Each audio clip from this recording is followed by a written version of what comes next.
and welcome to the Core Connection. I'm Mira Rubin here with you on Enlightened World Network, and today's topic is generating the future. And what we're talking about today is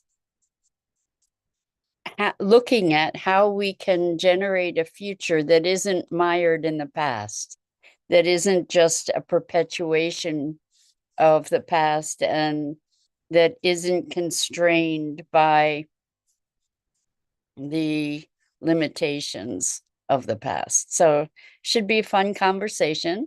But before we get started, let's take a minute or two to get present. Let's take a deep breath in through your nose and hold it. And imagine clean, crisp oxygen flooding your lungs, flowing into your bloodstream, nourishing all your cells, all your organs, bringing vital life energy to your body and being. And as you exhale, exhale any tension, stress, negativity, fatigue. And now let's take another deep breath in through your nose and hold it. This time, imagine brilliant bright light, lighting you up from the inside out, illuminating and electrifying, energizing all your cells, your molecules, your electrons, creating a brilliant beam of light and energy from your heart out into the world. And as you exhale, exhale any remaining tension, stress, negativity, fatigue. And now let's press our palms together. Vigorously rub your hands together to feel the friction, the temperature, the pressure, the motion, the tickling and tingling when you stop. And allow all those sensations to bring you present right here, right now, into this remarkable physical form that enables us to experience life. Welcome, welcome, welcome. It's great to be here with you this morning. And we're talking today about generating the future.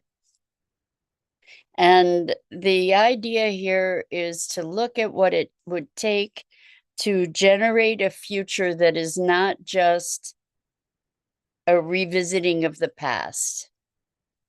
And that actually engenders some challenges for us because our framework is based on our experience.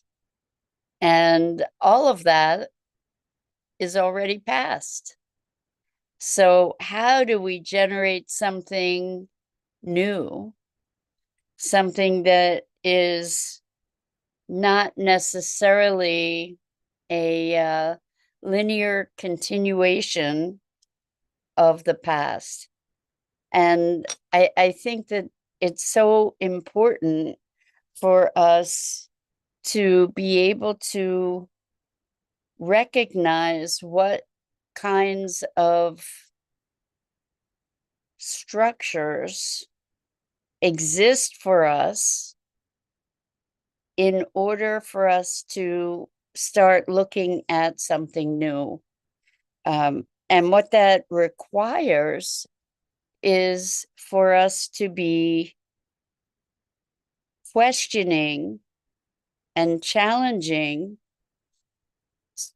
assumptions that we've been living by that have been invisible. So this is really a tough call here, a tough challenge. Good morning, Rosalind. Welcome. It's great to have you here with us this morning. We're talking about generating the future and looking to what it takes to actually create something new that isn't a continuation of the past. Because really what we tend to do is we take the past and we project it, put it in front of us, and we live into that like that's our only option. And it's by doing that, actually, that we gain this sense of continuity, right? To say, oh, okay, well, the past is predictive of the future, but the past is predictive of the future when we put it in front of us to live into. So what would it be to create a future that isn't dictated by the past and the failures of the past particularly. So this is a conversation that I've been engaged with. I'm collaborating with AI to have this conversation about what what do we need to be able to do to step into a future that is not a perpetuation of our same issues. And in order to be looking at our issues, it's is its own challenge because we take for granted so many things. And just as an example of what we take for granted, um, I one of the things that is foundational that we take for granted is this notion of separation that has propagated itself throughout our systems, throughout our language, and with that is an inherent violence. And it's so interesting, we will I've said that to people and they sort of recoiled like, what are you talking about? And then we can just start looking at our language, like our motivational things. I'm gonna crush it. You nailed it. Let's kill it. Let's dominate that. Um let's destroy that. I'm gonna crush it. These are just basic things that that we don't even hear in our language. Let's take another stab at it. It's like, wow. We say these things all the time, and there's just an aggression and a violence that is part of our everyday language. Like, we're gonna discipline ourselves. I'm gonna force myself to do stuff that's good for me. And until we recognize this foundational aggression and hostility and like the pitting of ourselves against the world or the other, it's based in this whole idea of separation, and that from that separation flows all these other experiences of scarcity, experiences of competition, of externalizing our value, and then needing to accumulate, the greed around because there's scarcity, because if you have more, it means I have less. And when we look at all these ideas, it's like when we bring them to conscious awareness, we don't necessarily agree with them. And yet it's an undercurrent for pretty much everything in our culture. Look at the way that business is set up. And we have a whole different set of morality, or it's a whole different set of principles for business. Like, it's okay to do things in business that personally would be just so incredibly unethical that we would never entertain them. And other assumptions like uh, with corporate domination, I'm going to say, and how corporations somehow have the right to make money at the expense of communities and the environment and the general health of the public. And these are things that we don't generally question. Like, if we think, it occurred to me, like with the pipeline, we're talking about, well, you'd want the pipeline because we want to have energy independence. But the thing is, how are we benefiting from that? That energy, that fuel is getting exported to other countries. Are we seeing the benefit of those exports? No, the big companies are. And yet what's happening is our communities are getting decimated and our environment is getting destroyed as these pipelines go through and break or leak, or it's kind of crazy, right? We have all these assumptions. And so it seems to me that it's really important for us on a deeply personal level to be looking at what our assumptions are and what our collective stories are and what our personal stories are in order to generate a truly new future that calls us into the expression of our greater potential. And for ourselves individually, we can be looking at the stories that we have about who we are and about what's possible for us. We kind of figure, okay, I'm just going to keep going along in this direction, and this is the logical outcome. I'm going to work my job until I'm however old, and then I'm going to retire and whatever. Like, I think that one of the blessings of COVID is that it brought us to question the status quo to a certain degree. It brought us to question the way that work was done, and it threw us into out of a pattern enough to be able to sit back and say, whoa, Nellie, what's going on here?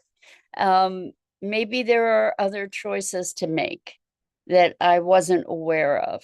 And here's the deal with the world as it is, we need to create a new future. We need to create a future that's not founded in the way things have worked to this point, because it's really clear that those things aren't working anymore. And if we keep going in that direction, we're going to be in deep trouble. However, if we cultivate quote unquote solutions coming from the same place that created the problem, what we're going to do is just create different problems. And this is why, uh, in my inquiry, I've gone as deeply as I know how. So far, I'm still working on it.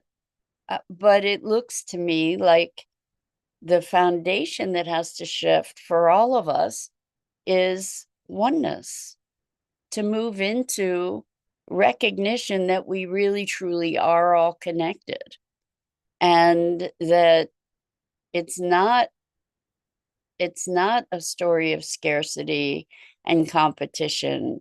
If I abuse you, it comes back to me. If I abuse the earth, it's cutting off my lifeblood, right? And we're actually seeing tipping points arising now. And it's this state of emergent emergency that holds the seed to activate us, to bring us alive to new potentials, to actually looking at the systems that are not functioning anymore, that that have an expiration date that is affecting everybody. And so why I think it's so important to look at this, making a transition from this notion of separation and the threat of the other, why it's so important is that the difference between separation that leads to conflict, aggression, greed,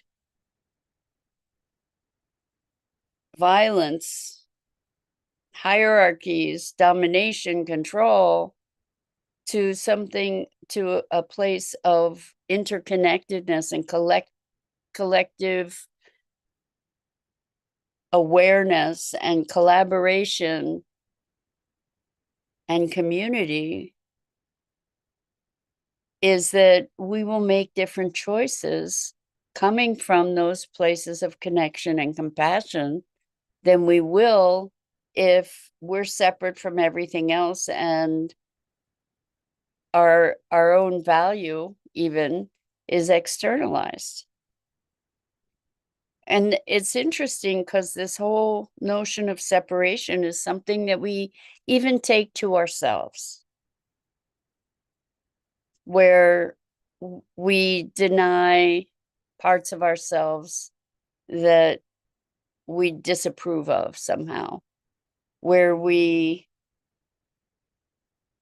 deny our emotions, for example, or we're hostile to our own body and try to dominate it, like we objectify it and treat it like it's a thing, instead of that we are inseparable from it, that it is an expression of who we are, like that we can't really separate our bodies from ourselves.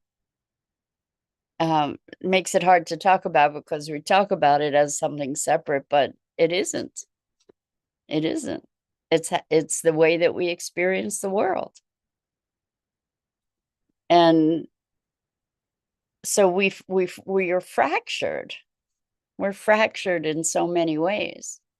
And so in looking to create our future, it doesn't have to be a linear progression from what's been so. We can make a choice at any moment to change our lives. You know, maybe we had a trajectory of being in this job until we're 65 or however old, and gonna do the retirement thing, and then one day we say, you know what, no more, I'm gonna go do something that fills my soul, that gives me a sense of purpose. I call them left turns. I've made a lot of left turns in my life. And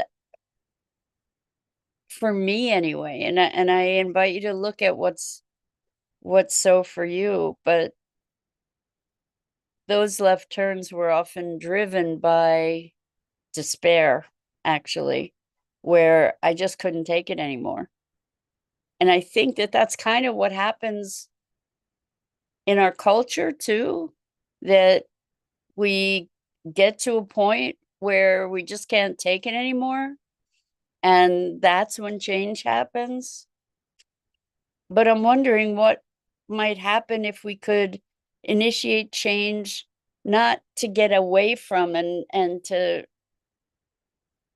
escape something that we don't like, but to actually move towards something that calls us, not just to react against something, but to be moving towards something, embracing something that speaks to us and that calls to our soul.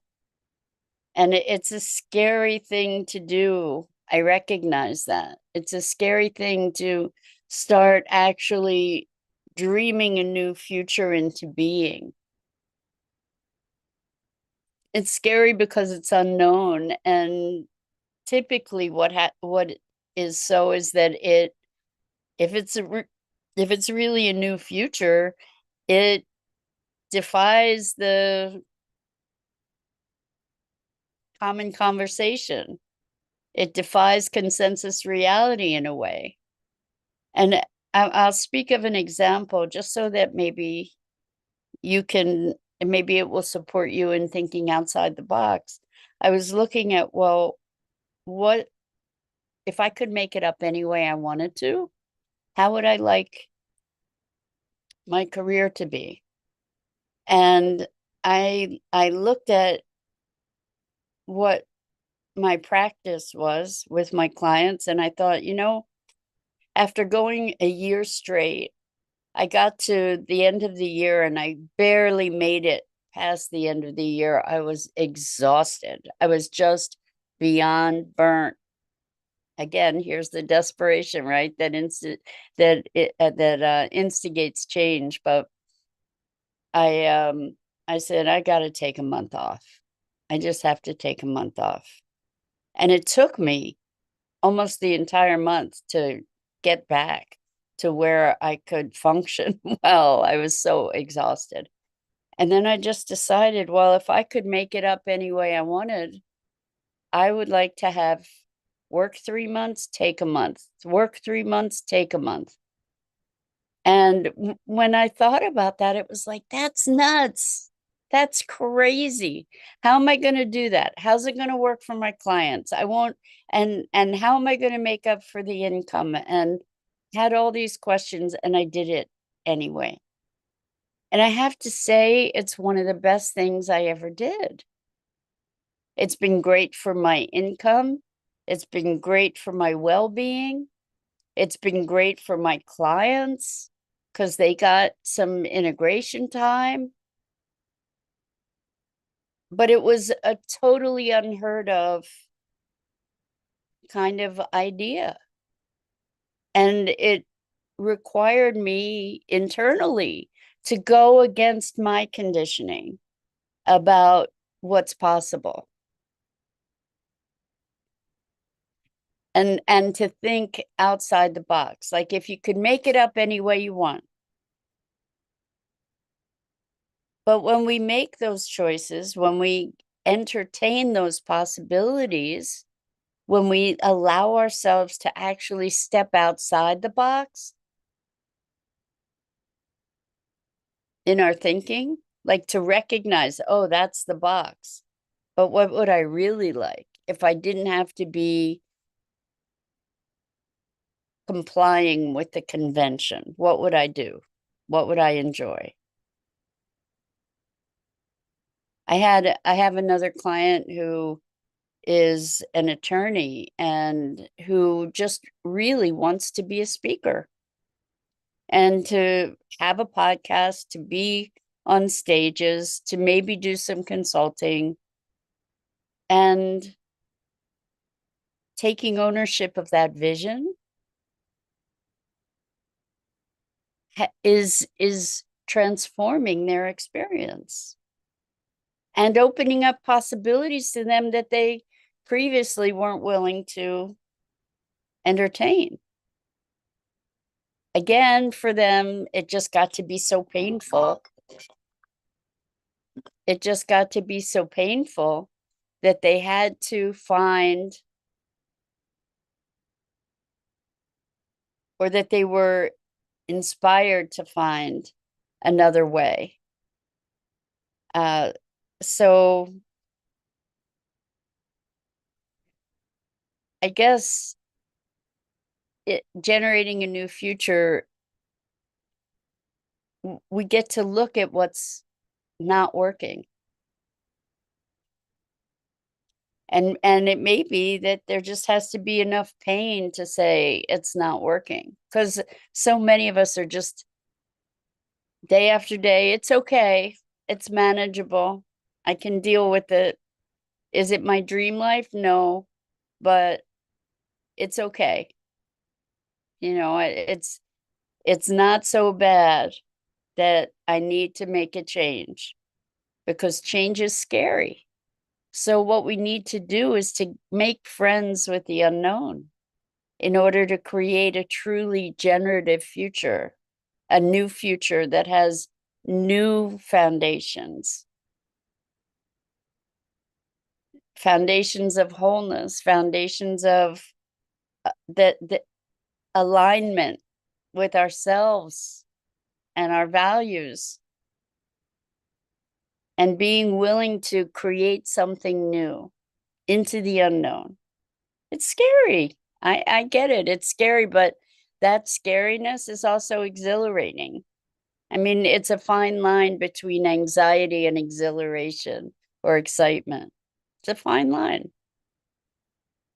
And if we can allow ourselves to become more comfortable with the unknown,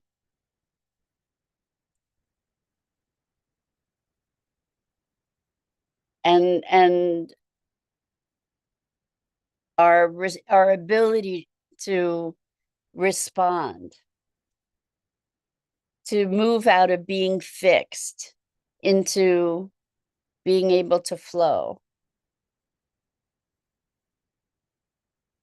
then we can open ourselves to possibilities that we had never even imagined, and opportunities that just emerge that never ever would have emerged from the old paradigm.